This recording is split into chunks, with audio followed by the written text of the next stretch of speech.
Good day, everyone.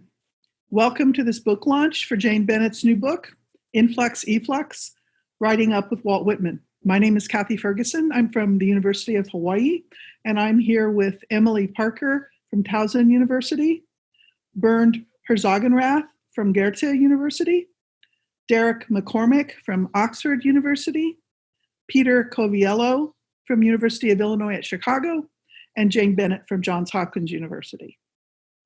Each of us will select another text or author with which to put Jane's book into conversation. Our goal is to stage a series of encounters between Influx Efflux and some relevant voices from the surrounding intellectual landscape. Jane will respond to the panelists after the presentations, and then we will open up for discussion.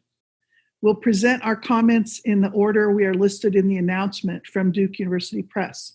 We would like to thank Duke University Press for enabling this event, and of course to thank Jane for writing the book that is bringing us together. For the audience, please write your questions in the Q&A box at the bottom of the screen.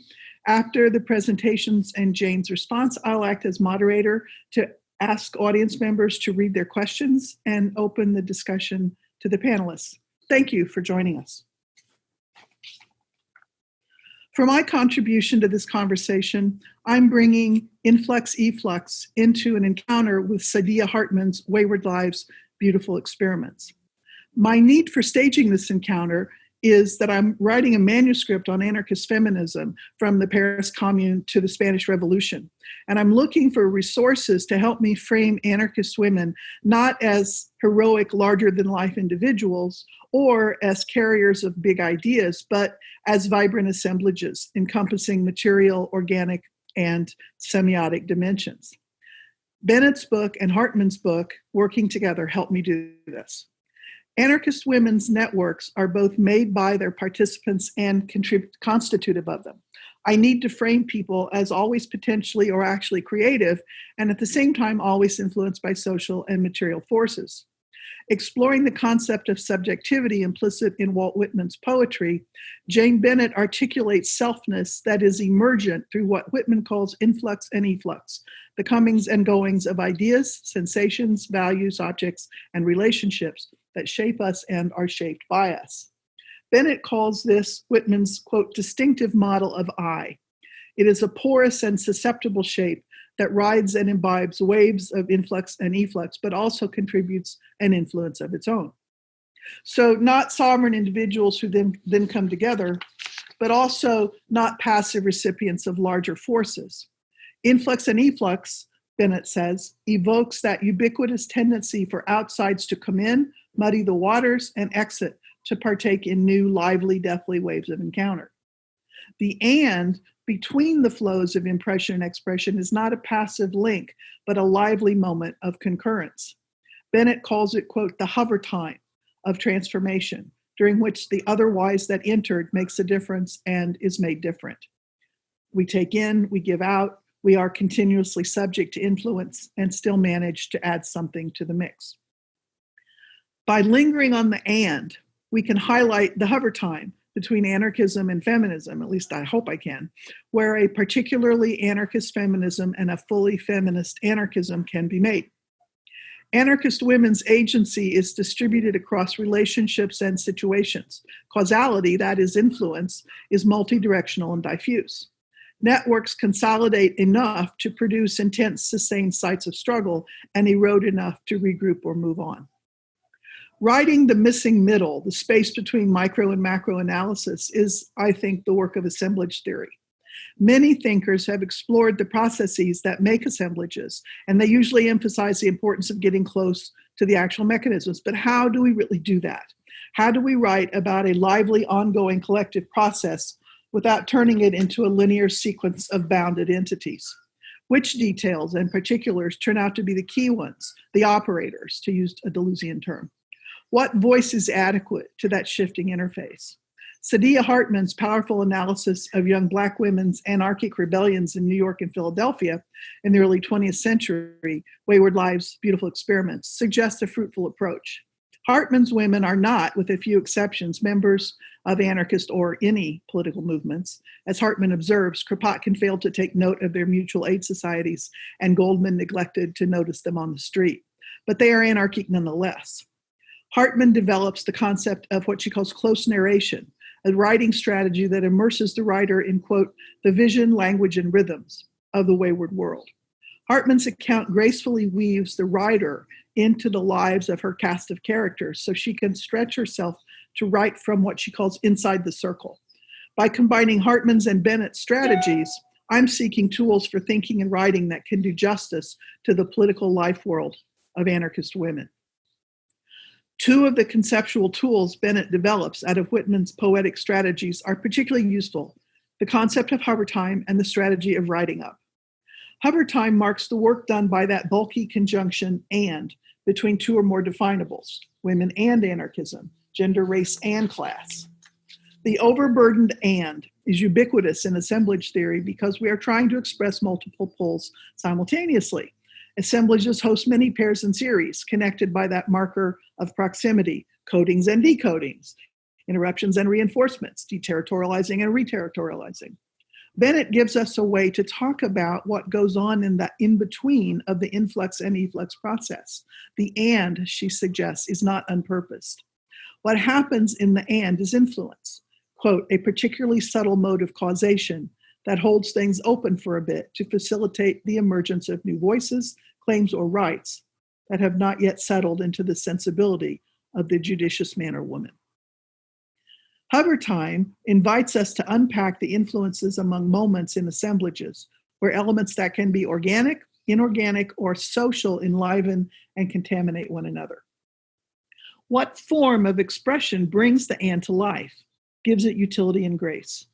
Here, Bennett turns to writing up by employing what she calls middle-voiced verbs, which evade capture as either the active initiative of a sovereign agent or the passive reception of action by others. Writing up aims instead at what she calls an egalitarian encounter that facilitates distributed agency rather than one-directional cause and effect.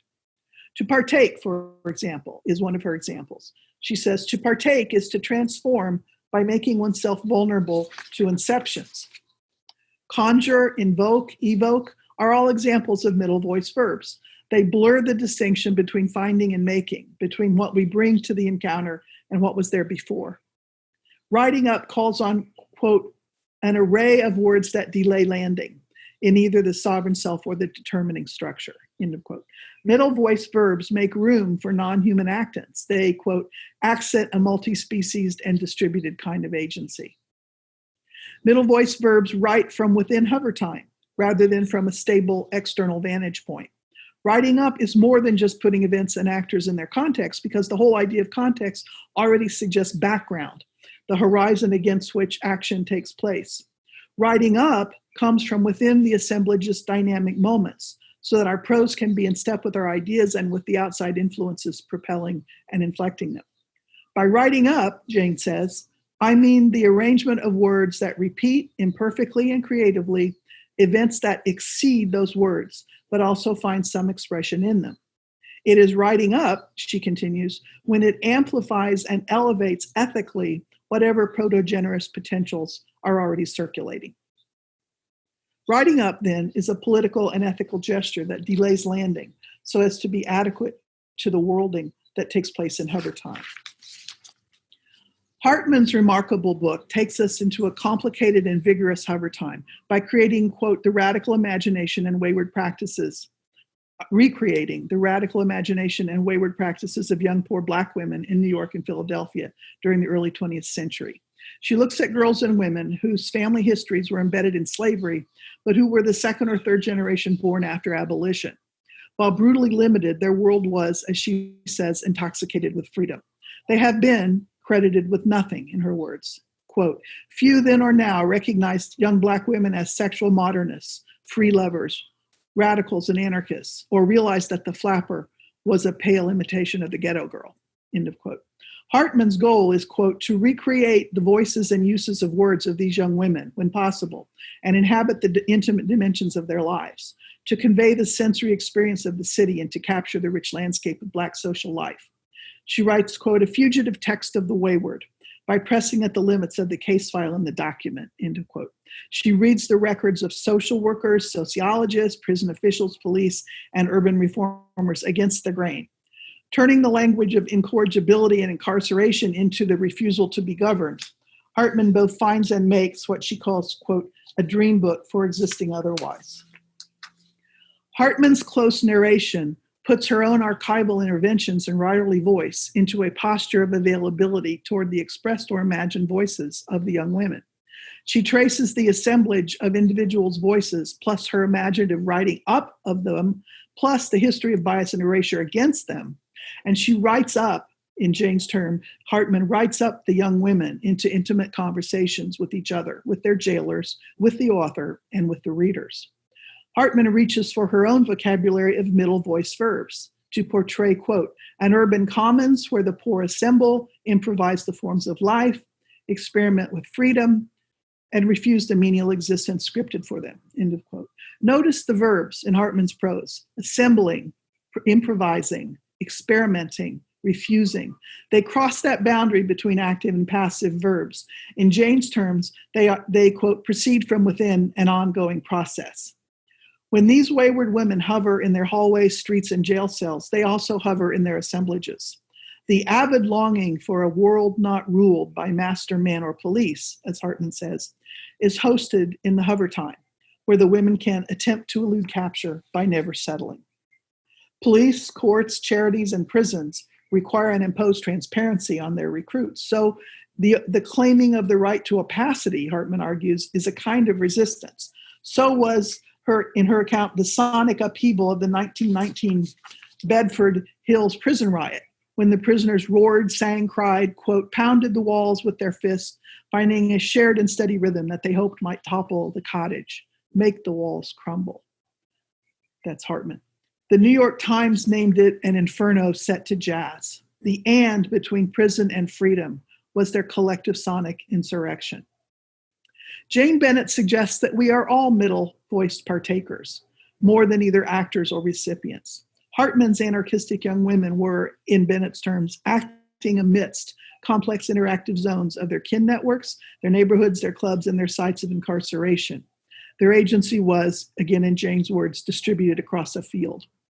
When anarchists recognize the work of unsung anarchist women, they are recognizing that everybody is a partaker with the rest. The movement is not individuals who then interact, but processes of relation among inorganic, organic, and social partakers that induce the collective into life. Thank you.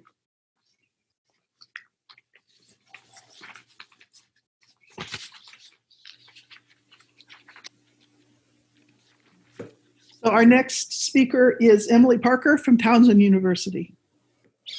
Thanks, Kathy. Thank you so much for inviting me to be a part of this panel. And thank you, Jess, Malatoris, and everybody helping to organize it. And thank you, Jane, for your book. I want to compare the conclusion of Influx and Efflux with the conclusion of Achille Mbembe's most recent book, Necropolitics. Necropolitics is a translation of a book that first appeared in 2016. Both books, and especially their conclusions, address democracy, rule by the people, in light of what Mbembe calls, quote, a time of exit from democracy, end quote. Both books desire democracy, but also both books hope for an earth which is not ruled by the people at all. In the concluding section of Influx and Efflux, entitled Epilogue, A Peculiar Efficacy, Bennett considers the figure of Zeus as portrayed by Aeschylus in Prometheus Bound. Zeus is portrayed as the only free one. He is immune to influence. Zeus's actions are all, quote, thrown down from above, end quote. Bennett offers this impervious self of Zeus as an instructive contrast to a model of action in which action is collective. Throughout the book, Bennett pays close attention to verbs. Doodling is the first verb the reader encounters at the very start of the book. To doodle is to allow, quote, lines to flow down arm, fingers, length of pencil, to exit at graphite tip and mingle with predecessors already on the page. Lo, a shape, I say to myself, quoting Walt Whitman, as it emerges, end quote. Doodling is a kind of doing in which there is an element of surrender and responsiveness to the shapes that are already there on the page. There's a peculiar, quote, a peculiar experience of self that comes to the fore while doodling, an I at once carried along and creative, end quote. This peculiar experience of doodling offers a way of approaching the question of I, quote, what kind of I is alive in a world of vibrant matter, awash in influences, and yet also a very local site of efforts irreducible to them? It is one that inflects, iterates, induces, adds a twist, end quote. In the final section of the book, the reader meets this peculiarity again. In naming the epilogue in this way, Bennett suggests that doodling is itself a verb in middle voice.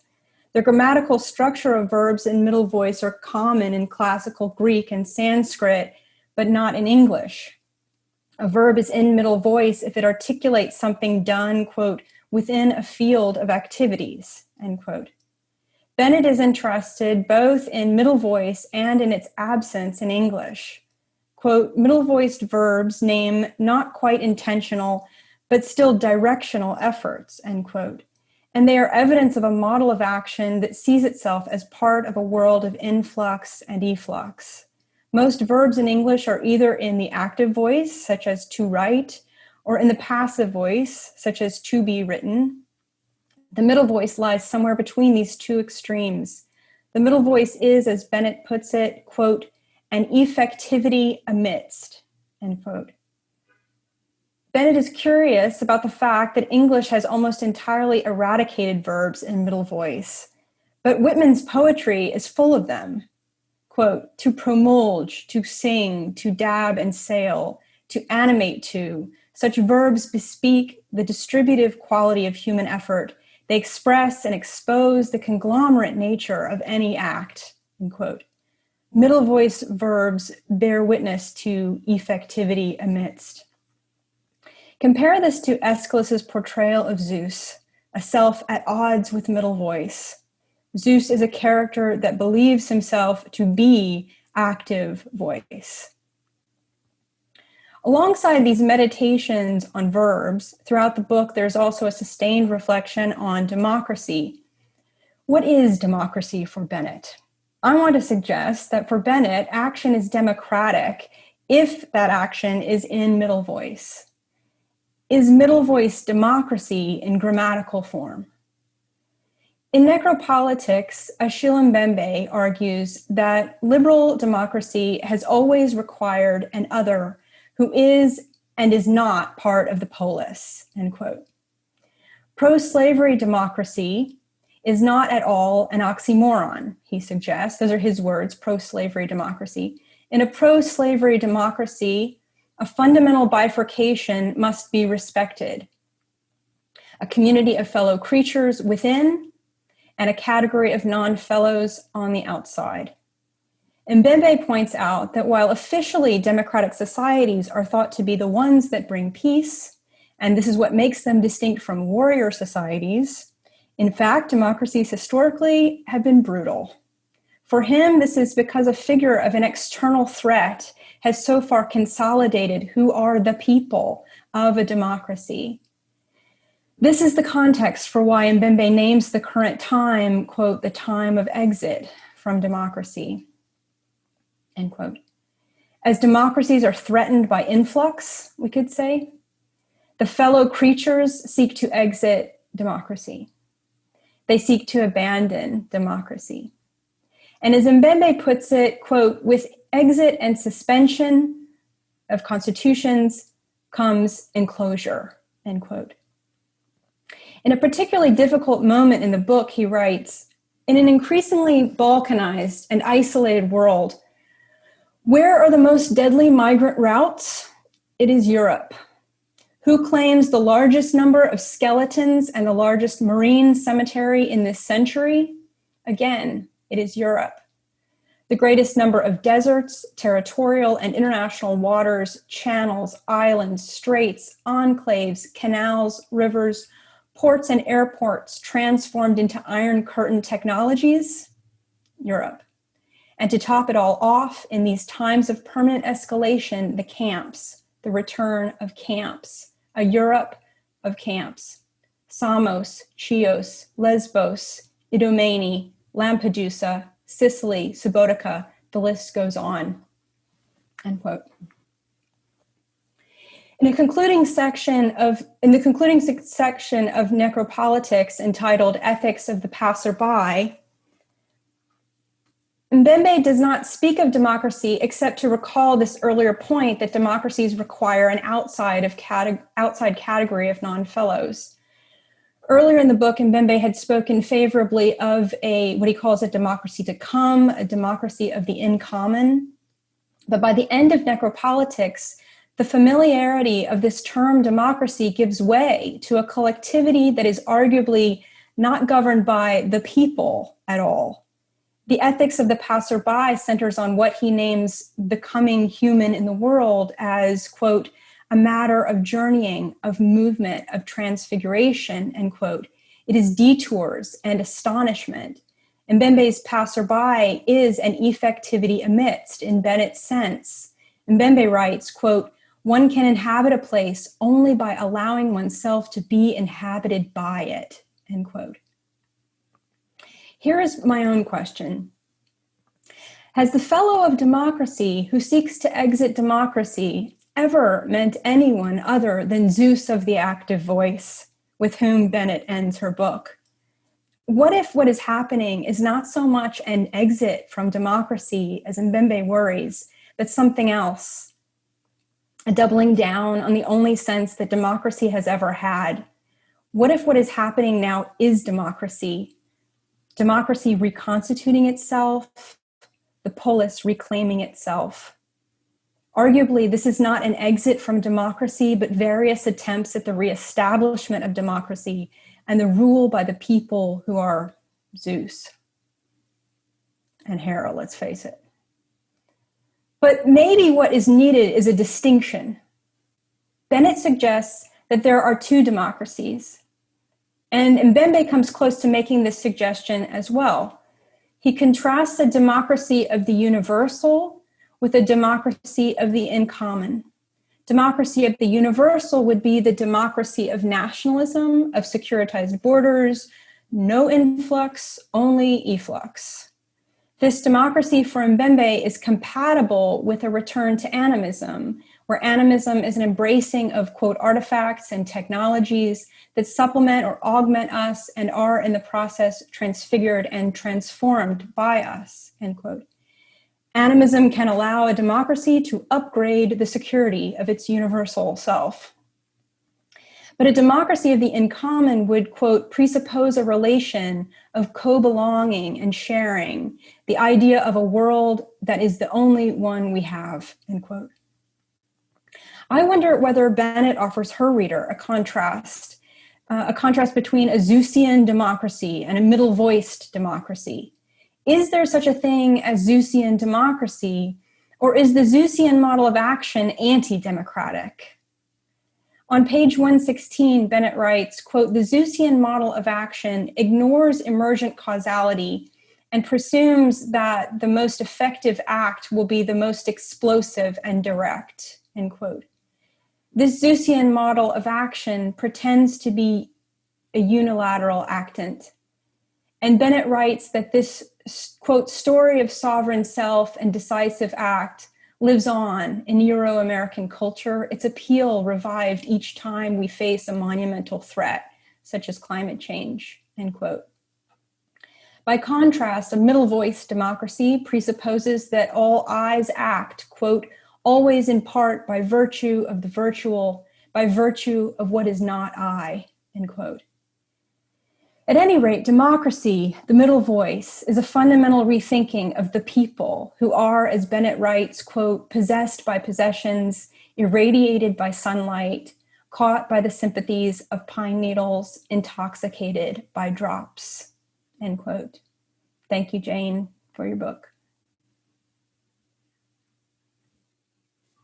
Thank you, Emily. Our next speaker is Bernd Herzogenrath from Goethe University. So this is about the hover word "and," which I want to make and an end in itself here. So I'm relating James Whitman to Deleuze. So "and" is an important word and concept in Whitman's writing, maybe the most inconspicuously prominent word in his work. Both literally and conceptually in his many enumerations, "and" is the building block of Whitman's list, the groundwork of his paratactic discourse in politics. Here, the I connects and is connected to everything in the universe, to the spread of one's own body, and to the drift of conversation, and to the conduit of water and electricity, and to other people, and to the contents of a book, and to dung beetles, and to the stars and galaxies.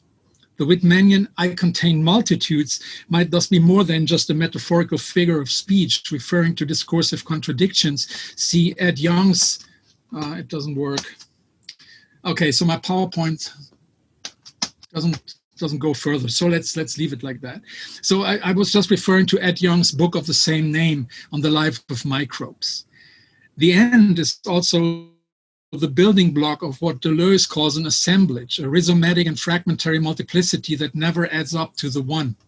And it is the Deleuzian idea of the assemblage that I want to connect here to my Whitman and hopefully Jane's Whitman as well.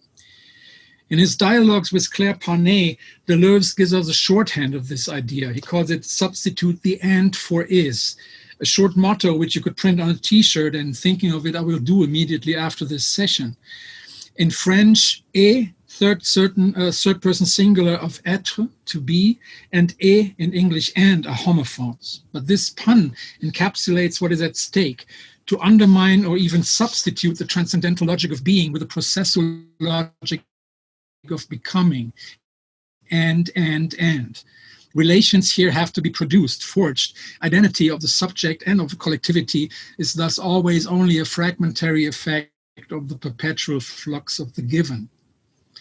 For Deleuze, the assemblage is the basic unit of the social, the minimum real, collective shinic assemblage of bodies, of actions and passions, an intermingling of bodies reacting to one another. It is the complex interplay of these two segments, the dynamic conjunctions of discourse and physics, that makes up the social field, that in fact produces semi-stable subjects in the first place.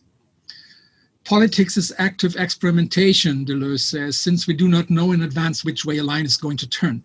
A body politic as a teaming of nations cannot be but practical and paratactical, a fluctuating semi-stable composition consisting of the motions of singularities, human and non-human.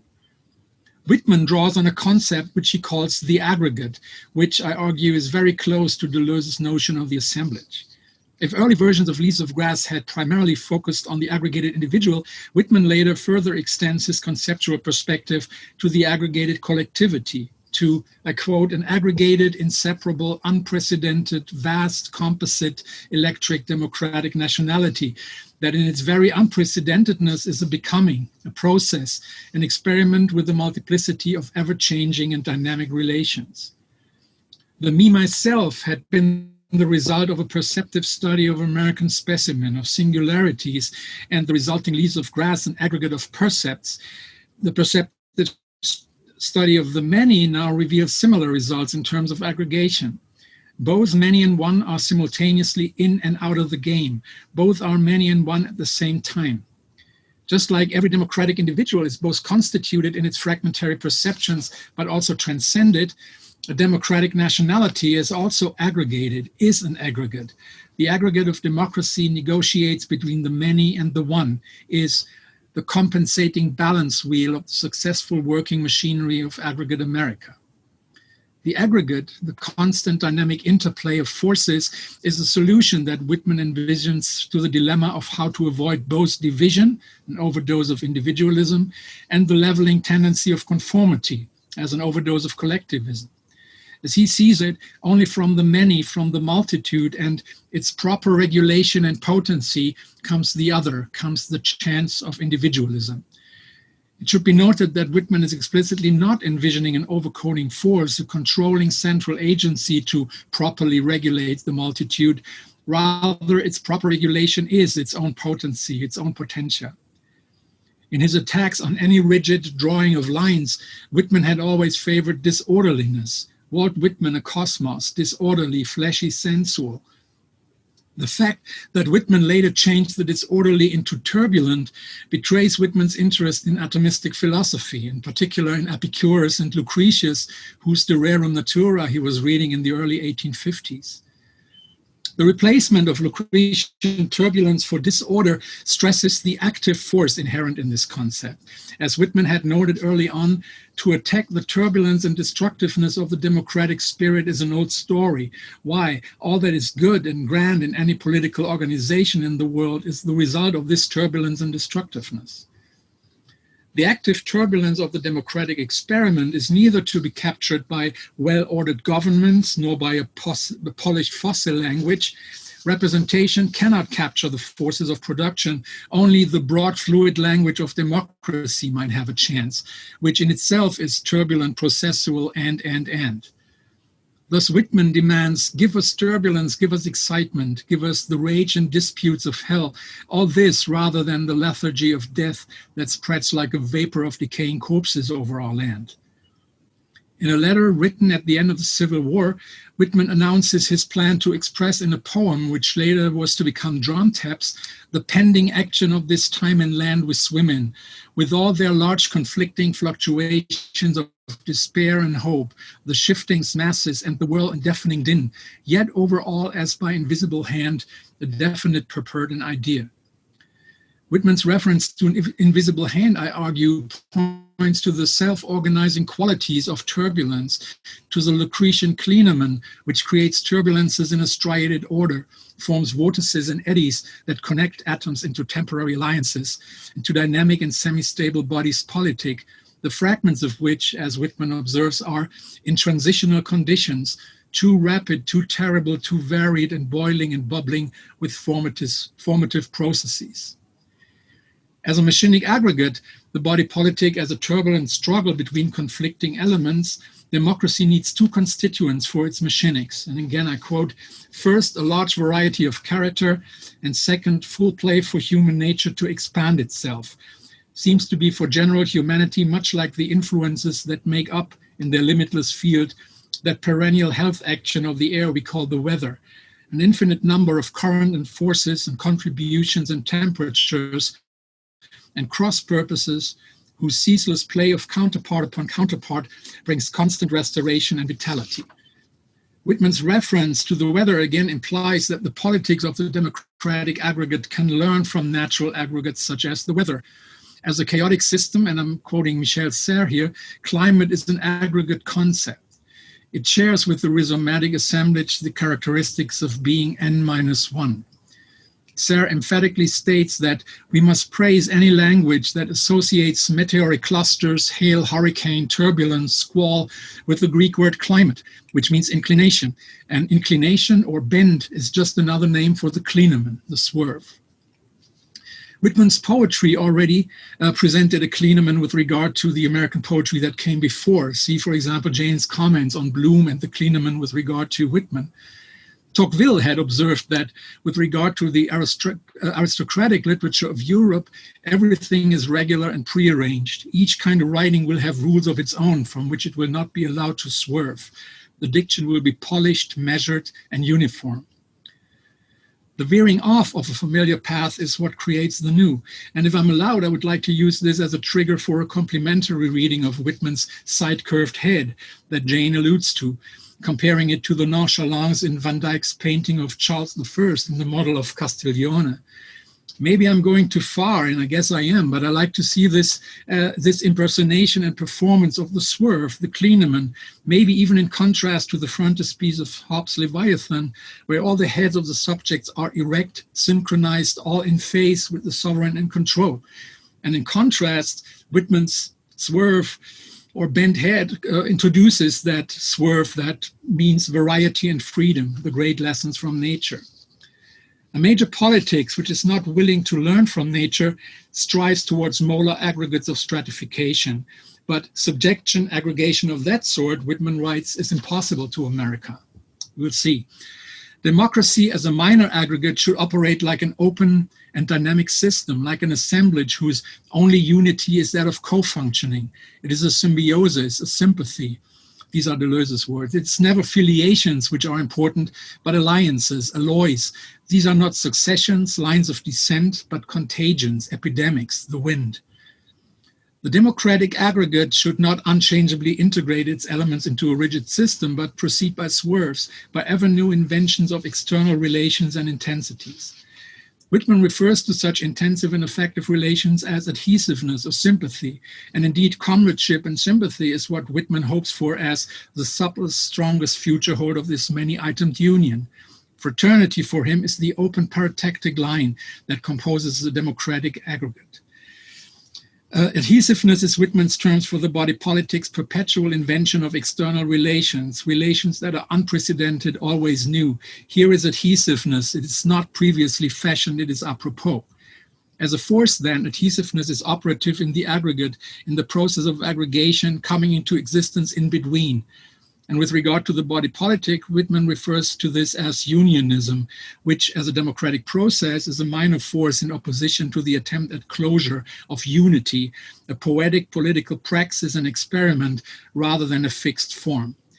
Desire creates by creating assemblages. Desire is there in Whitman everywhere, again, not only in terms of love, lust, adhesiveness, sympathy, camaraderie, but also ingrained in the very end.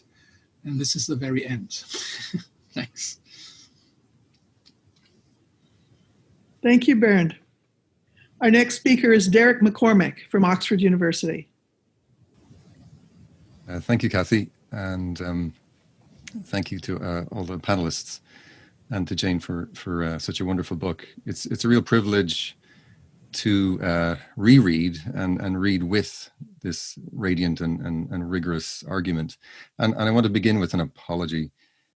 Kathy suggested that we organize our responses to Jane's book by reading it with another text, to read in what Jane, following Whitman, calls the hover time between texts. I actually found it immensely difficult to select one text, and in the end I failed. So my apologies to Jane, Kathy, and the panelists. My failure is in part down to my own indecision and lack of discipline, and also my tendency to drift. And also to the fact that there are too many connections to make with the ideas in Jane's book. And it's also something to do with the fact that I got a little stuck on this wonderful idea of hover time. I noticed that sometimes, but not always, Jane used hovering and floating almost interchangeably. In the prologue, Jane writes that Whitman's and Thoreau's writing floats between genres as a kind of hovering. I'm not sure if this elision was intentional, but it left me wondering if hovering is really the same as floating.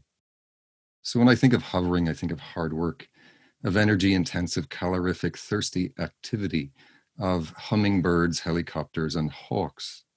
So hovering for me is aerodynamic, it's directional, it's effortful. It's a movement through rather than necessarily with its milieu. Floating might be a little different. It also takes work, but it's less intensive, maybe more distributed. And it also implies a slightly different relation between bodies and their milieu. So I read and continue to read Influx and Efflux somewhere in the elastic interval between the concentrated effort of the hover and the diffuse energy of the float. And I read it with under the influence of a cloud of texts towards which I was called. Influence is what Jane calls a peculiarly subtle mode of causation. It's pivotal to the book. It also comes with its own associations and inheritances. To be under the influence of something or someone is not always judged favorable, whether driving or thinking. To have influence is sometimes also cast as shady or underhand. And as for influencers, as a geographer, I'm drawn to how Jane thinks about and with influence, and particularly the influence of environments, surroundings, atmospheres. Geographers and others have long been cautious of this notion of environmental influence, something that has a great deal to do with the legacy of late 19th and early 20th century ideas about such influence, ideas that informed and were informed by assumptions often racialized and gendered about the susceptibilities and capacities of different bodies. In Influx and Efflux, Jane is all too aware of the troubled history of that term. And one of the achievements of the book is how it holds this term open, hovers or floats with it, as a reservoir of ethical and political possibility. To do so, Jane draws from Whitman a sense of influence that's particularly elemental and atmospheric. Indeed, on rereading the book, I realized it contained more about atmospheres than I had remembered, about sympathy, notably as, and I quote, an atmospherics of indeterminate eros, or, and again I quote, a more than human atmospheric force. Read with Melody Dew's Wild Blue Media, Whitman's is Amelia-specific elementality, one in which the nominal impartiality of gravity is modified. The stances that figure in Influx and Efflux are, if read through Dew's words, formed from an anthropoid experience of gravity. Different milieux facilitate different dispositions. To be out of your element is to experience and potentially experiment different affective and gravitational tones. By this, I don't mean that Whitman should have made more of swimming, but I do think that the circumstantial elementality of milieux has become even more Catholic than Whitman could have imagined. Read with the work of thinkers like Nicole Starozielski, the elements become a matter of mixed media in ways that are harder to contain within the great outdoors. The elementality of clouds become a media matter and not only metaphorically. What Jane, following Coviello, calls the lure of atmospheric space is an orientation towards this mixed elementality. This orientation makes the question of influence both more important and more opaque. In Jane's words, it becomes ubiquitous and yet gossamer, almost too subtle to be real. Here I read Influx and Efflux with the writing of Louisa Moore, who encourages us to think about what influence might mean and what influential surroundings might mean in a world of digital solicitations. Influences that are part of the presencing of the present, part of what Becky Coleman, following Raymond Williams, calls infrastructures of feeling. Like these authors and Jane, I agree that we need to think more about and with these elemental influences if, as Jane writes, we're not to relinquish this atmospheric realm to the capitalists. For Whitman, and maybe also for Thoreau, as Jane notes, there's a kind of immersive immediacy to this elemental atmospherics. There's a sense that influence and influences make their presence felt. But what about those that don't? What would it mean to write up with influences that never surface, that are erased, imperceptible, or influences that, in the words of Marisol de la Cadena, in Earth Beings, are not contained by evidence as requirement? Influences and influential entities in worlds that are not necessarily easily translatable into other worlds. At this point, my reading of Influx and Efflux becomes even more crowded. This is because I read it with the influence of a particularly elemental process to which I could not but return: breathing. Breathing is a refrain in Influx and Efflux, surfacing at the beginning of the book in the passage from which its title is drawn. This is Whitman's sea breathing broad and convulsive breaths.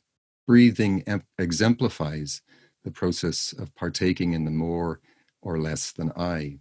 The hover time of transformation involves the exchange of gases. The interval between inhalation and exhalation holds together conditions of envelopment and exposure. To breathe is to partake. This body partakes of the air as the air partakes of this body. Whitman, Jane tells us, is no quiet breather. His cosmic appetite means he gulps in air and exhales with enthusiasm. Behold, I dilate you with tremendous breath. I buoy you up. He wants to breathe it all in and out, to celebrate his absorbent capacity. As Jane notes, the Whitmanian breath has a volume that needs some adjustment, and it also contains hints of a non-anthropomorphic account of atmospheric sympathy in relation to which breathing takes place. Here I read Influx and Efflux with Tim Choi's ideas about a conspiracy of breathers. And I read it with Natasha Meyer's reminders that breathers are not only human or animal, and that life worlds were breathed into being by plants. I read the influx and efflux of breathing through a growing awareness that breathing is often diminished, constricted, constrained. Breathers don't breathe in the same air. Atmospheric currents distribute different particles that, read with Mel Chen, become part of the molecular intimacies of toxic worldings. Nor do breathers breathe out the same air. Inflamed lungs exhale more nitric oxide than others. I read the influx and efflux of breathing with Astrida Neimanis's argument that worlds are weathered in ways that make respiration difficult, labored for many forms of life, and with the arguments of Christina Sharp and others about how climates of anti-Blackness restrict airways in violent ways.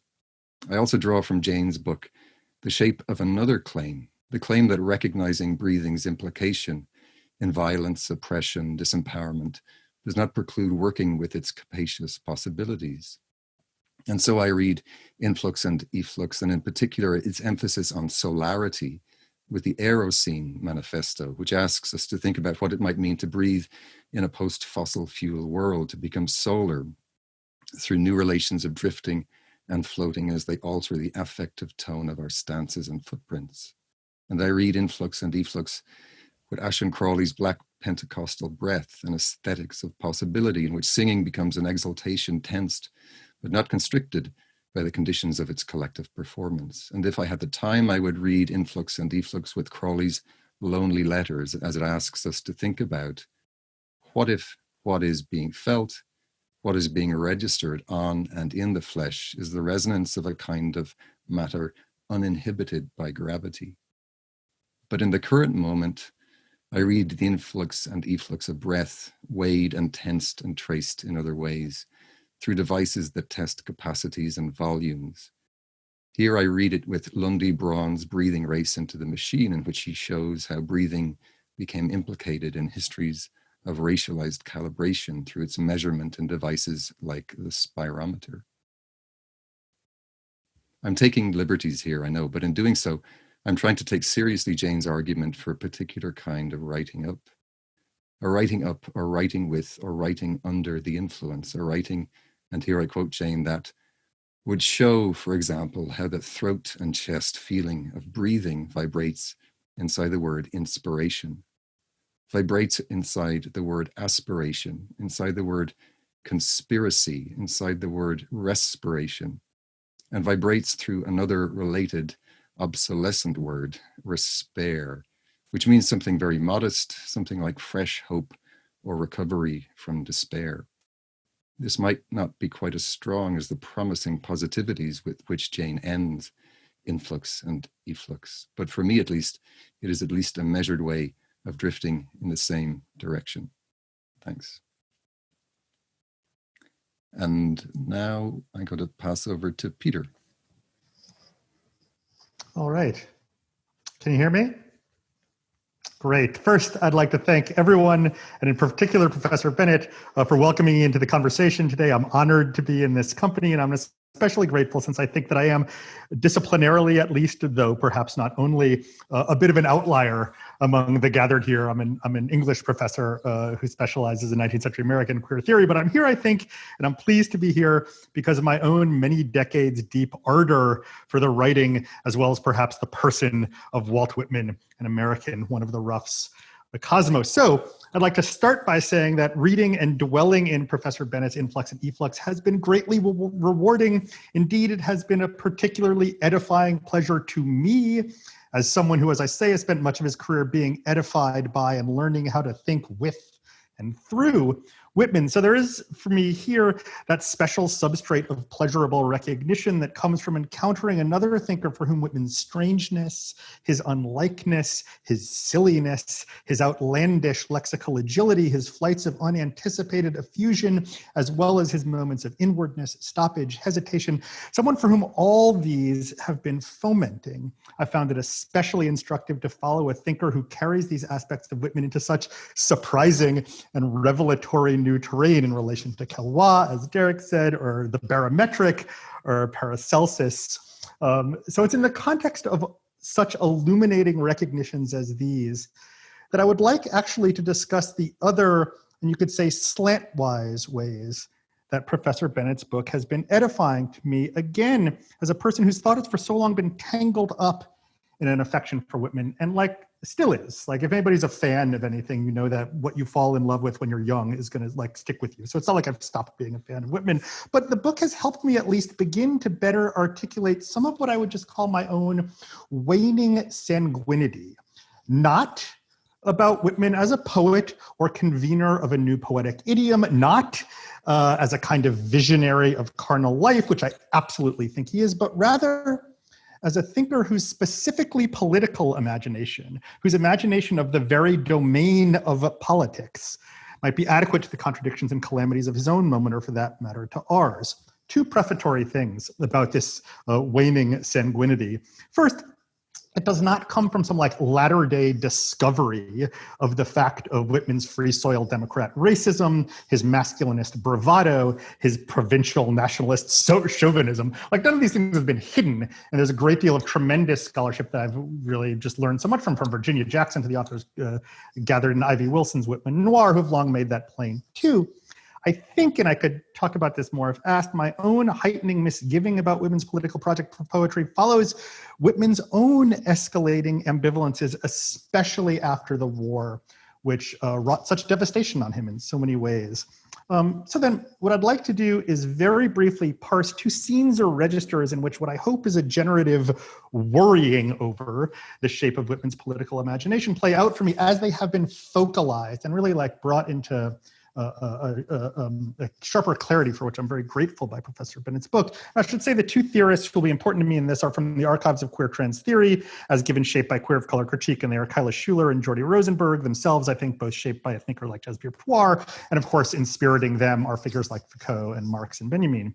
So first, I think in a way that may pick up what Derek was saying, I think we might have reason to mistrust in our own fashion the framework of sympathy, influence, and impressionability that, as Professor Bennett rightly insists, is so central to Whitman's political vision for poetry, which Professor Bennett writes involves, quote, intensifying the reader's capacity for sympathy qua benevolent affection. Now, I think that just gets something absolutely right about Whitman's project, though it is Kyla Schuler's point in her truly exceptional book, The Biopolitics of Feeling, that a specification and intensification of affects in the vicinity of sympathy, that calibrations of impressionability, plasticity, porosity in relation to the liveliness of the world, these are the very substance of racialization in the context of a liberalizing, civilizationally minded 19th century America. We mistake the terrain of racialization, Schuler's book reminds us, if we consign it to the realm of scientism or essence or an unvarying nature. For in a political scene governed as much by a Lamarckian imagination of changeability over deep time as by a fully civilizational vision of the heroic destiny of whiteness, of white people, each of these made functional for a liberal progressivism. In this world, plasticity, impressionability, somatic vitality are themselves the fundamental integers through which race is made.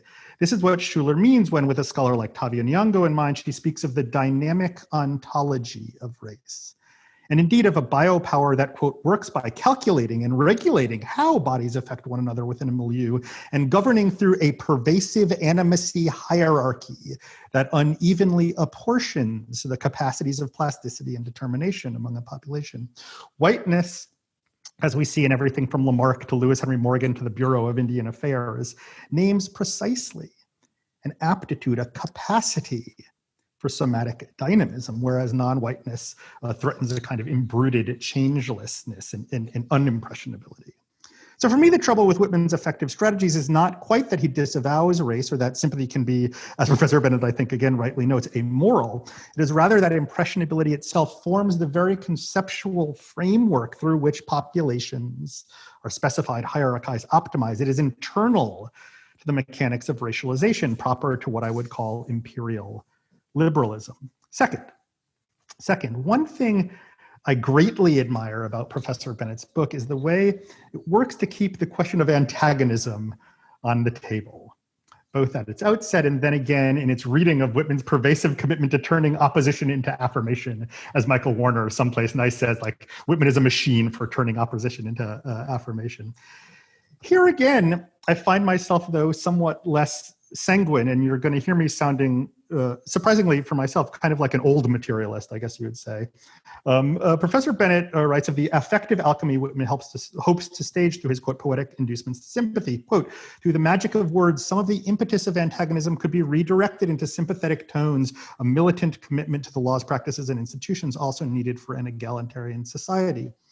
Now, I think one might wish to say at this point that antagonism, at least as some of us conceive it, is a matter monumentally insusceptible to redirection or effective amelioration. Domination as a social process or ongoing lived material reality is, we might say, indifferent to the moods in which it transpires in ways one might not wish to see misapprehended. And if you think of antagonism, as some of us do, those of us not convinced of the expired utility of concepts like dominating and dominated classes, and indeed whose attention to the world's heterogeneous swirl of agents, in Professor Bennett's great phrase, whose attention to the world's heterogeneous swirl of agents walks arm in arm with an interest in how that swirl coagulates, how forms of agential power sediment and calcify. If you think this way, then antagonism is in a certain sense what the world is made of.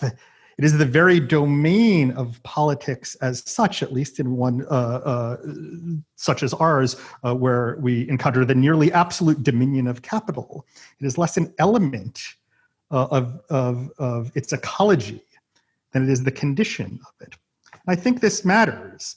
For here, in a world made by antagonism, by social forces of material domination, an openness to sympathy might be of less consequence than the work, the labor of solidarity, in which neither the subjects dissolve into a shared terrain of lively matter, nor its imperious self-insistence are what's at issue, but a constant dialectical renegotiation pitched not at the level of the subject at all, I would suggest sovereign or non-sovereign, individuated or de-individuated, but of the collectivity.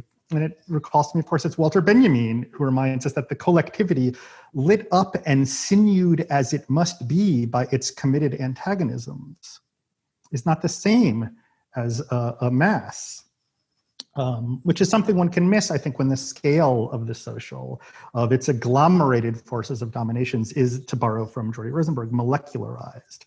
Now, I think Whitman, again, comes to see this in a very agonized way, and I think Professor Bennett's book has really brought me clarity about that. And I'll say that for a long time, though, I didn't see that, and I didn't have the words for it. And I'll close with an anecdote that gets at why.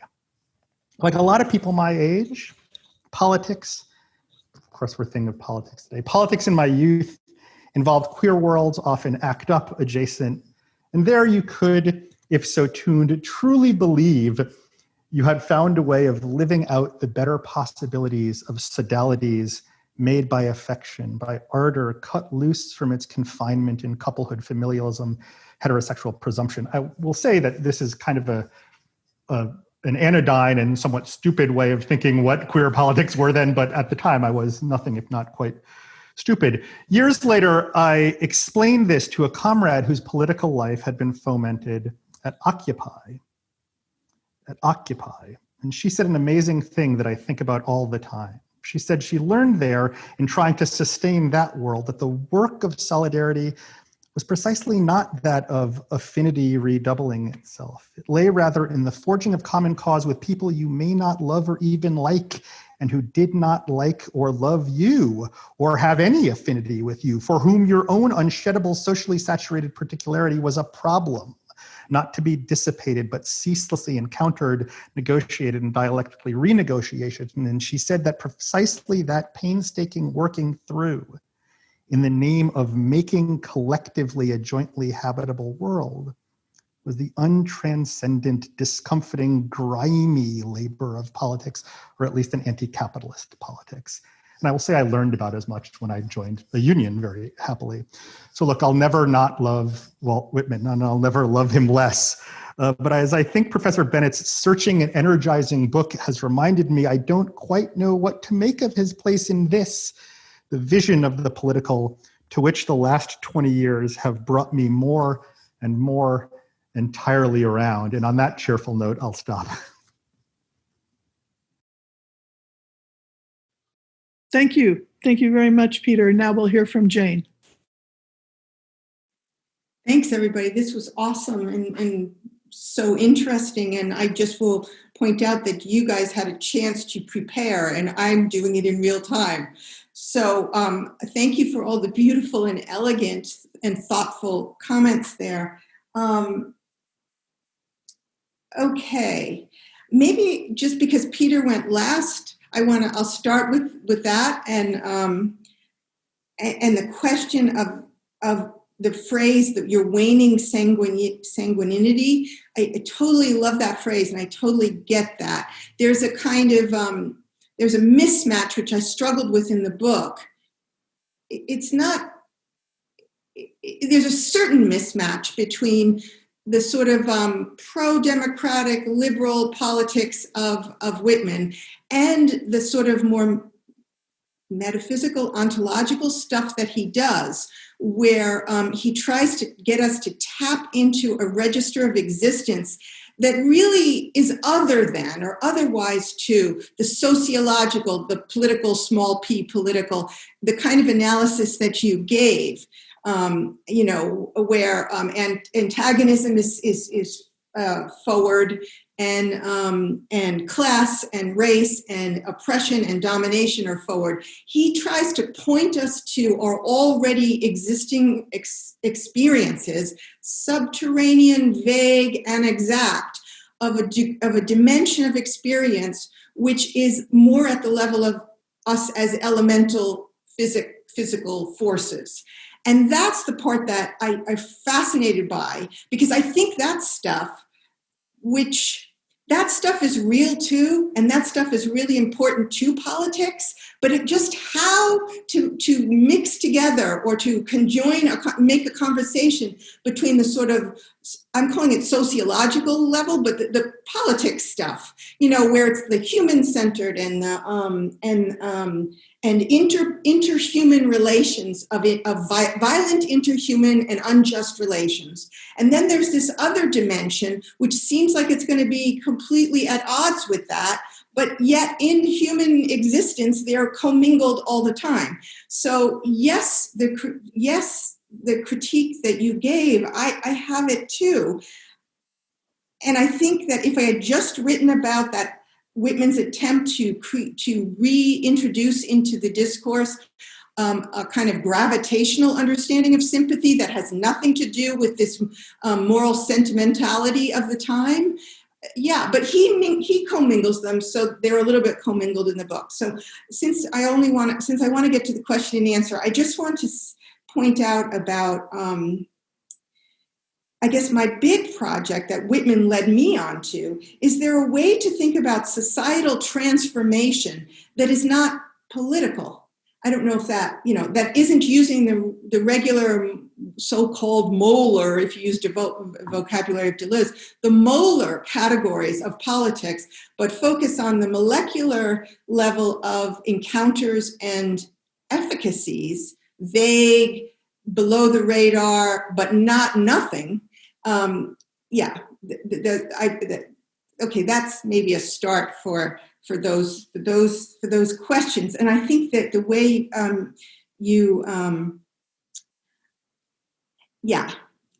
want to keep both those levels alive. And I think there's a lot of attention to the so-called sociological, if that's maybe not a good term, but there's a lot of attention there and not enough attention to this other level, which is what I tried to bring into the fore, and why why antagonism is pushed in the background. And I don't want to call it affinities because, or leanings and protean connections, and the swirl of those things I put into the foreground. Okay. The end. Actually, maybe then I'll say a few things about Emily said about democracy, and and also Bernd said about democracy, since we're moving into that territory there. Actually, maybe I could just say that the things that Derek said about atmospherics, and I was really influenced by his book, Atmospheric Things, that's also another rubric for thinking about this, this transformative powers that is not usually thought of in the purely human realm of the political. Okay. Okay, what Emily said, I really want to pursue that theme, Emily, about taking up more explicitly what would a Whitmanian democracy, theory of democracy, or imaginary of democracy, also taking up Peter's and others' critique of that. What would it be like today? What can you do with it? And I like that idea about the democratic. It's not democracy as a regime, a full-blown regime, but here we're talking about democracy as a mode of action, or a practice, a style of the practice of action oriented towards building more egalitarian structures and moods and practices. And on that, I loved your idea that action would be middle voiced, because I had a bit of trouble linking this fascinating notion at the level of linguistic practice, middle voice, with concrete actions. What would a concrete model of political action? What would a middle voiced action look like? And so you really have helped me take a step or two in that direction, which I would like to follow up on. So thank you very much for that. And I think the link with Achille with Mbembe and the ethics of the passerby is a great idea about an effectivity amidst. Yeah, so thank you for that. Yeah, so maybe also just to link up to the democracy theme again with Saidiya Hartman's comparison that Kathy brought in. To write from inside the circle is what Hartman tries to do, and that's a middle-voiced mode of practice. You're already amidst, you start in the middle because that's the only place there is. And she also, I thank you for bringing out the way the way political practice, even though it didn't get that label, and even though these young ghetto girls that Hartman talks about were not self-identified as anarchists or anything like that, their mode of living was powerful and transformative in a sense that we usually associate with politics, or the effort of politics. So that's another example of a way of living democracy that is not usually captured when we think about political action, or the normal ways we think about political action. So that was really intriguing to me. Bernd, on thank you for bringing out the Lucretian in Whitman. I forgot. I mean, I thought about that a tiny bit, and then I sort of passed it over. Also about the role of the swerve. The swerve is a kind of directional but not fully intentional mode of change, and I think that's fascinating. In politics, even in the mainstream notion of politics, the human-centered notion of politics is riddled with swerves. So thank you for bringing that forward. And the other thing that I would love to have a further conversation with you about is your reading of the side curved head as a swerve, because I became enamored with this idea that the role of these bodily postures in Whitman's poems, because it's not just about the magical transformative power of words, it's about postures of the human phenotype that does shit, that do things, that produces effects. And so I think that you could, I would like to think about incorporating more into political analyses the role of gestures and postures and the way contagions happen through mimicking. I talked a little bit in the book through Kaiwa and others about this notion of biomimesis, that there's a kind of unconscious repetition in visual experiences, and I think that really should also be incorporated into the canon of political analyses. So thank you for that. The other thing I wanted to say, but maybe I'm going too long on this. So just the other thing I wanted to say is, Baron, thank you for rehabilitating or nature as a nature in a non fixed model of nature, as including that in a useful lexicon for thinking about politics today, because nature has done a lot of damage, the invocation of it, but new models of the natural as the physical, as the material, which encompasses and includes humans and non-humans in a more ecological, but also it's sort of like natura naturans rather than natura naturata, to use the Spinoza's language. That model of nature, which and also Derek's point or somebody's point, was it yours, Derek, about the elemental is mixed media. Nature is mixed media. And so, the digital is part of the natural now. And I for some reason, I'm not, well, for many reasons, I'm not quite willing to give up the vocabulary of nature. I think there's still work that it could be done that's positive. So I wanted to thank you for that. And what else can I have to say? Many more. Breathing and atmospheres. And thank you also, Derek, for bringing up solarity, which is my attempt to use Whitman, or Whitman uses me, to speak a word on behalf of non-judgment, on behalf of withholding the rank ordering reflex as a positive part of a left politics. I might as well just add in the lefty part, politics. Solarity, non-judgmentalism, suspending the righteous outrage, and that has a role to play. And I think that's probably enough. Thank you, Jane. Thanks so much. I could fix it up better if you gave me some time to write it out. I thought it was very wonderfully fixed. And I'm going to go now to questions. We have 2 questions. I wonder if we could unmute Anne-Sophie Dickman so she could ask her question. Yeah, okay. Thanks for this, these lovely presentations, and also thank you for your book, Jane. I loved reading it, and I've actually also reviewed it in a Danish newspaper. I'm a Dane, and Lars Tønder is my supervisor. I know that you know him. Oh, sorry? Did we meet once in Copenhagen? No, we've never met each other. I began a year ago, so. Okay.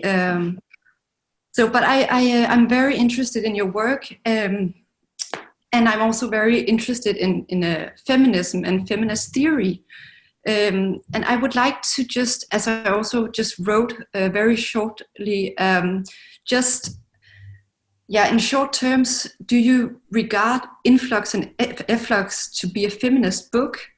And if yes, how? And if no, why not? It is a rather general question, but I would love to hear your thoughts on it. Thank you. Thank you very much. I do consider it to be a feminist book.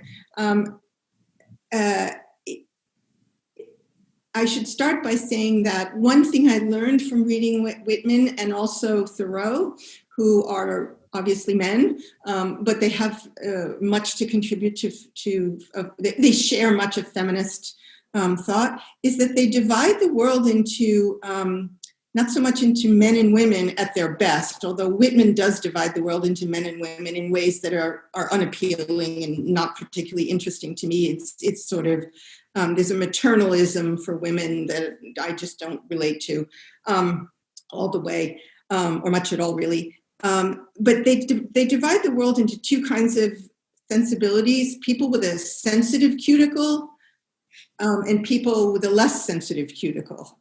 So sensitive, delicate, receptive people who read a lot of stuff swirling around in the room and are more aware of those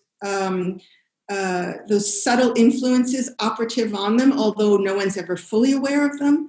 Those are the people they're trying to speak a word for. They're trying to put into the foreground. And I think about those traits as often called feminine, and I think about their way of celebrating that, let's say, temperamental style outside of the language of feminism, and I'm very intrigued by that. So I could say more about that, but maybe I'll just stop with that I do consider it to be a feminist book. And it's been, but by other means, I guess, in other languages. Okay, thank you. Can you hear me? Yes. Okay, thanks very much, and thanks Anne-Sophie Dickman for that question. I'd also hope that we could unmute Ted Jr. Osterval so he could ask his question. Hi, Professor Bennett. It's surreal to be talking to you. I would just like to know if you had any thoughts whatsoever on Lana Del Rey, and if we might think of Lana Del Rey's sort of iterations of Whitman in her songs, Body Electric, Song of Myself, as well as short film Tropico, how those sort of iterations of Whitman that Lana Del Rey do there might be considered as sort of ants or a middle ground to the sort of influx and effluxes that you have been writing about, and sort of Lana Del Rey remaking Whitman as a sort of vibrant matter for apocalyptic times, but simultaneously, since there's this sort of notion that she's pitted between sort of fascist aesthetics and anarchist aesthetics, really, because she's been sort of hailed as this 60s nostalgic, the binary and the sort of traditional 50s Americana and 60s Americana, but simultaneously mixing that with a sort of queer aesthetic of the future in some sort of Wastocenic sense, or I don't really know how to put it into words. I just wanted to hear if you have any reflections whatsoever on the relationship between Lana Del Rey and Walt Whitman. Thank you.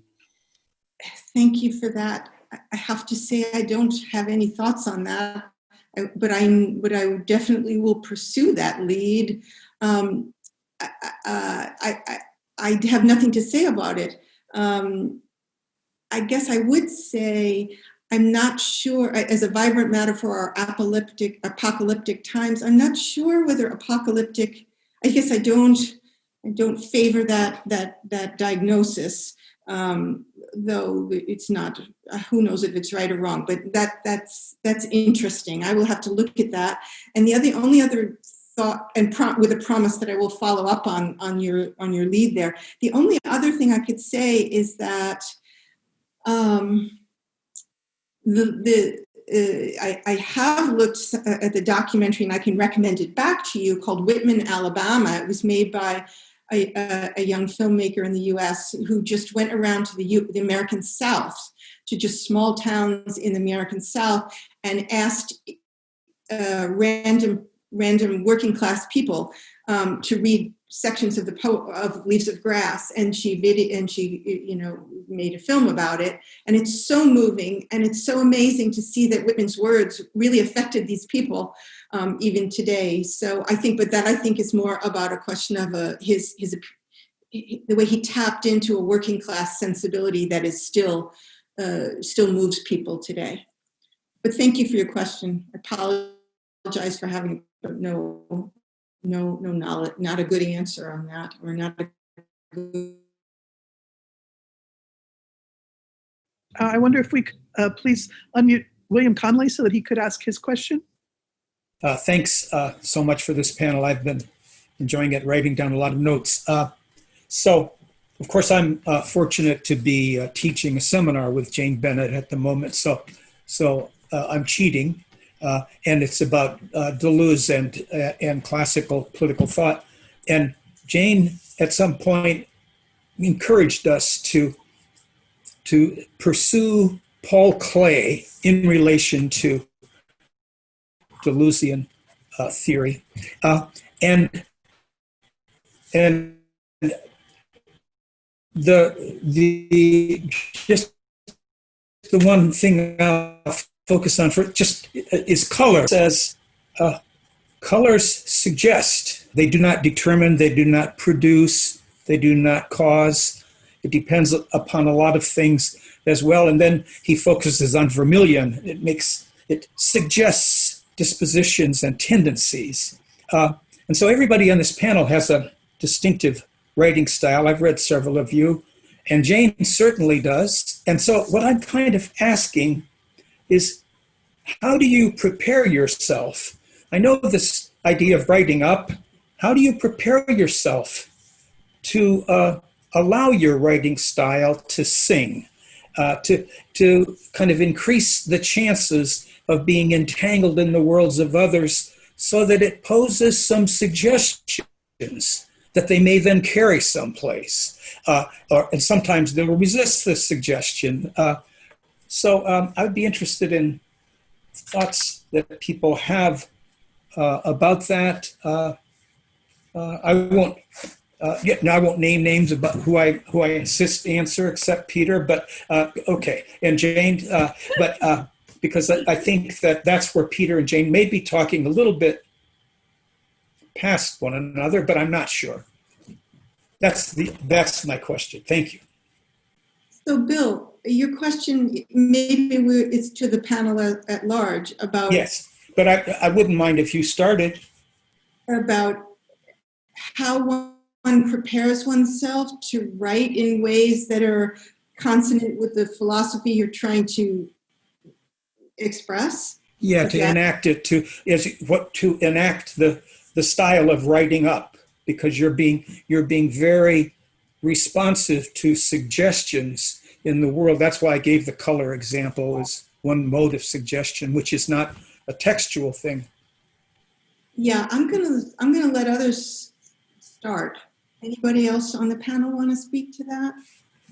I don't know, man. Having been named, I'll just say, as a person who spends his life trying to write a lot of different ways, like you get to Carnegie Hall, just practice a lot. But the more serious way to say that is like, when you're writing, as everyone here, of course, knows, you're carrying out a conversation with everything that you have read and trying to foment it in a particular direction. What you're hearing in me is a simultaneous interest in this vision of politics, but a counterposition of a different vision of politics, and trying to get those to speak back to one another in a way that foments conversation around us. But yeah, you recently decided to write I guess you would call it a memoir, which is not an academic book. And so was just to pursue this question of how one prepares for writing, or what one is enacting when one writes, was that a radically different again, operation? as I think everyone here knows, like we all, like the goal of writing is to sound like you, which is unbelievably hard and takes your whole life to figure out how to do. And we all speak in different voices. Like sometimes you talk like you talk at the bar, and sometimes you talk like you talk at the podium. And some stories are better told at a bar, I guess I would say. Anybody else want to?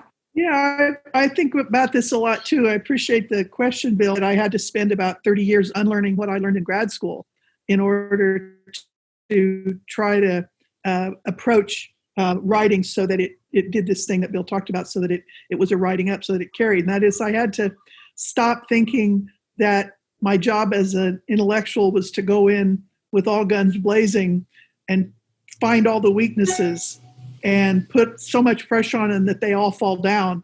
And then whatever's left standing at the end of the bloody assault is declared true. And with apologies to some wonderful professors that I had in graduate school, nonetheless, I think that I had to learn a much more feminist way of writing, which had to do with sort of starting by giving a lot of benefit of the doubt to my interlocutors, and asking things like when I would come across something like somebody essentializing gender, right, which would press all of my feminist buttons, and I would roll my eyes and get out the weapons and ask instead, well, what does it allow them to accomplish that they do this gender essentializing, and what is their worth in this thing, even if they got to it in this unsatisfying way. So I guess that this, and I don't mean to say that I stay necessarily in that posture of sort of sympathetic apprehension. There's a point where I say, well, I'm sorry, this just doesn't work. And I don't, it's not that I learned nothing in graduate school that I still use, but I think starting with, kind of like when you meet a new person, starting with receptivity and benefit of the doubt, and and then moving toward the sort of letting your more critical faculties do their work. That is one thing I've noticed myself doing. I'm not sure I plan to do it, but I notice it. Does anybody else want to jump in? Say something. Yeah. So if I may add something, from a completely different perspective, I'm at the moment working on a collection of essays by an edited collection, basically about, is there any way to change academic writing as it is at the moment, right? So post-critique, all these kind of things. And I think, Jane, your idea of writing up would be a wonderful template to attempt these things, right? So taking up Bill's question in terms of maybe also style, not so much the content, but the playfulness of language also include your argumentation. So not just content and an argument here, an argument there, but how does the playfulness of language maybe also give you inspirations and ideas how to treat a certain topic, right? And I don't know if this is, again, going too far, but when your idea of the middle voice, I was immediately reminded of, again, a kind of Deleuzian strategy to take an author from behind, which also would be also a kind of middle voice, because it's not the author's words and not the critics or Deleuze's words, but something in between. And that's another position of middling, maybe to call it like that. And I think these two concepts already would provide a certain flexibility and fruitfulness of how to write academically, still academically, but in a different style. So I don't know if that's a totally different perspective, but it might add to the question that Bill had. Okay. Any other panelists want to respond? I think sometimes I only realize that I'm going to write something of interest when I don't really know what it's going to look like or the form that it's going to take. It's when the form isn't clear to me when I set out to write something that I know that it's actually something worth writing about or pursuing. It's when I already have the structure in place that I know it's going to be a dull and boring and kind of uninteresting piece of writing. So it's that the call of a formless object that for me constitutes, at least in part, writing that's worth pursuing. That is exactly what I tried to talk about when I was thinking about doodling. That's what doodling is. You're lured forward from a vague, to enter into a shape that becomes enacted in the doodling. Yeah. I think we have many questions, Kath. Can we unmute Chad Shimura so he can ask his question? Hi, Kathy. Hi, Jane. Hi, everyone. Thank you so much for your wonderful presentations around Jane's book. And I love how, I guess, the presentations collectively bespeak the kind of richness of the text and how different things and parts of it kind of flow out and I guess influx into you folks, and that efflux is back. But I'm particularly interested in the question of sympathy and politics, that I think that both Jane and Peter sort of identified, and this is something that I'm really struggling with in my own work, I think, because I'm finding a lot that's very important in the work of Keela Schuler, of Zakiya Jackson, of Jasbir Puar, of Mel Chen and others who want to take seriously or who are advancing the notion that race and the history of race has not only been a matter of kind of sociological essentialism, but actually has been flowing through or has been operative in the domain of the impersonal, the kind of pre-individual, the pre-experiential, and so on. And the sort of tendency I sort of feel from that kind of arena is that to reflect back on stuff like new materialisms or vibrant materialism, assemblage theory, and so forth, sometimes seems to be as if the politics of that hits a limit at these issues, of race and so on. And my tendency, I think that I think this conversation has helped clarify this for me, is that I sort of read it the other way around, that Jane and others gives us the kind of alternative to that. But I think what I'm particularly interested in, and I would love to see a conversation play out here, is that perhaps rather than thinking in terms of the domains of the kind of sociological or the kind of positivist politics on the one hand, and the kind of ontological, metaphysical, the inexact, the subterranean, the vague on the other, if we could think in terms of the subterranean, vague, and exact, and then think across the poles of sympathy and impressibility there, because I think that seems to me to be where some of this conversation on like the plasticity of race maybe plays out. Like there are ways in which sympathy has been limited because of the ways in which certain bodies have been viewed and constructed as unimpressible, or the ways in which the plasticity of the body is kind of exploited, as Zakiya Jackson points out, in the notion of slave humanity. So I don't think I have a particular question here, but I'm just curious as to everyone's thoughts here.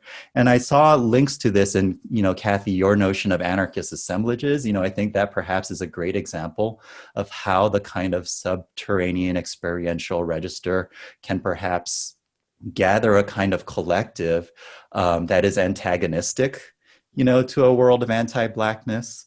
I see linkages to the notion of maybe middle voice democracy. I'm wondering if this is one arena in which middle voice democracy perhaps plays out between sympathy and impressibility. I think the notion of substituting and for is, perhaps to inflect that a bit further here, maybe it's about what's included in those ands, or what is gathered or aggregated under those ands, and what's kind of, or what might be aggregated but in a different way. And I'm wondering as well if maybe this is one area where the floating and hovering kind of contrast shades in. Where I think, Jane, the sense that I get from your work is that this floating, this less intentional, less directional, less kind of purposive mode of influx and efflux. And then on the other hand, the kind of work from like Schuler and others, maybe that's where the more kind of hovering is, where it's more purposive. It's about organizing and aggregating populations in particular ways. Thank you, everyone. Thank you, Chad. Those were great, really thoughtful comments. I don't think I could say it any better. I would just supplement it by saying that I agree with Peter that flows of sympathy and somatic vitality became the very substance of racialization. But they're not only that. And that's because impressibility is more than a conceptual framework deployed by people, right? So, so I don't want to throw out the baby with the bathwater. That's a silly way of saying it, but I also agree with Byrne that silliness is useful in theorizing and in thinking. And I just want to note that Puar, at the end of Terrorist Assemblages, she says, she does that analysis, but the sort of critical race analysis, but then she ends by saying, quote, "Can we keep our senses open to emergent and unknown forms of belonging, connectivity, and intimacy, the unintentional and indeterminate slippages and productivities of domination to signal a futurity of effective politics?" And I think we're just right on the same wavelength there. So there's more to the somatic vitality than the ways in which it has been taken up in the process of racialization.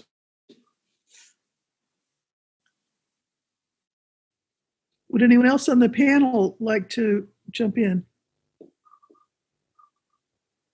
Well, I would have one comment, Chad. I really appreciate your thoughts. And the story that Peter told earlier about his friend who was sort of forged in Occupy reminded me of a not totally dissimilar comment that one of the women who was part of Idle No More, the Canadian Indigenous Women's Organization, which did a lot of their organizing online, and she said in an interview not too long ago, she said that she wondered, looking back, did they create a movement or did they create a brand? And so that was very productive to me, and it led me to think a lot about the difference and the importance of cultivating movements and not settling for brands, and that the one of the reasons I find the anarchists so compelling in asking that question is how vigorously they incorporated organic material and semiotic realms. And of course, that really wasn't how they talked about it, but they just did it. And they were always doing things together. They were always making things together. They made journals, they made unions, they made schools, they made what they enforced autonomous communities. And that sort of, rubber to the road moment is, I think, in large part responsible for, or at least helps us understand the longevity of anarchist assemblages, given that they were constantly under assault by the state. How did they keep going? I mean, why not say, okay, enough of that. I've been beaten up, jailed, and thrown into exile one too many times. That it seemed to me that there was a lot of vital matter that was the glue, that was the interstices of and the materiality of what brought them together, as well as it's not enough to just say they were devoted to their ideas. Well, yeah, they were devoted to their ideas. Lots of people are devoted to their ideas. How did that work? And it was in, I think, that interweaving of those spaces that helps me understand it. Kathy, well, maybe Peter wanted to say something. No, please go ahead. I was just going to say, Kathy, that since we're a little bit getting near the end of time, okay, the last two questions seem related by Wayne Woodward and Harshvardhan Bhatt, because they talk about non-textual modes of expression. And maybe we could have those two people read their questions and then we can end with that. Sounds great. Could we unmute Wayne Woodward, please? And then Harshvardhan Bhatt. Mm-hmm. Hello? Yes. This is Wayne. I'm sort of struck by the textualism as the foundation of the entire discussion. And I'm wondering if, in fact, performance might be a more promising kind of metaphor or point of entry. And I was reminded of Patrice Pavie, who he gives a kind of an indication of how to do that. He says that the performance requires of actors and audience members alike to remain for a time on what he says is on the side of the signifier, since reading the signs in a performance means resisting their sublimation, delaying the culmination of the signifying process, the moment when the arrow will reach its target, transforming the object of desire into a signified, a distinctive meaning. He recommends an alternative desublimated return to the body of the performance, which depends on the ability to appreciate its materiality for as long as possible, resisting the movement toward meaning. He further says, to experience aesthetically a circus, a piece of performance art, any production using a diversity of materials, one must allow oneself to be impressed by their materiality and not seek to give them a meaning. I've linked this, my own thinking too, with Kristeva on the Cora, which, let me see, I actually have that pulled out here too, which she describes, well, you know, semiotic and symbolic. The core is a non-expressive totality, and you know, she's used it particularly with mother and child, the moment before textualism is available to either, as a way of thinking about it. So it seems to me that this lends itself, everything you're talking about, lends itself so much to thinking about performance rather than textual production. And I happen to have sitting next to me Victor Turner's Dramas, Fields, and Metaphors. It seems to me has not been much about dramas and fields in what's been said. There's been a lot about metaphors. So that was just my comment. Thank you.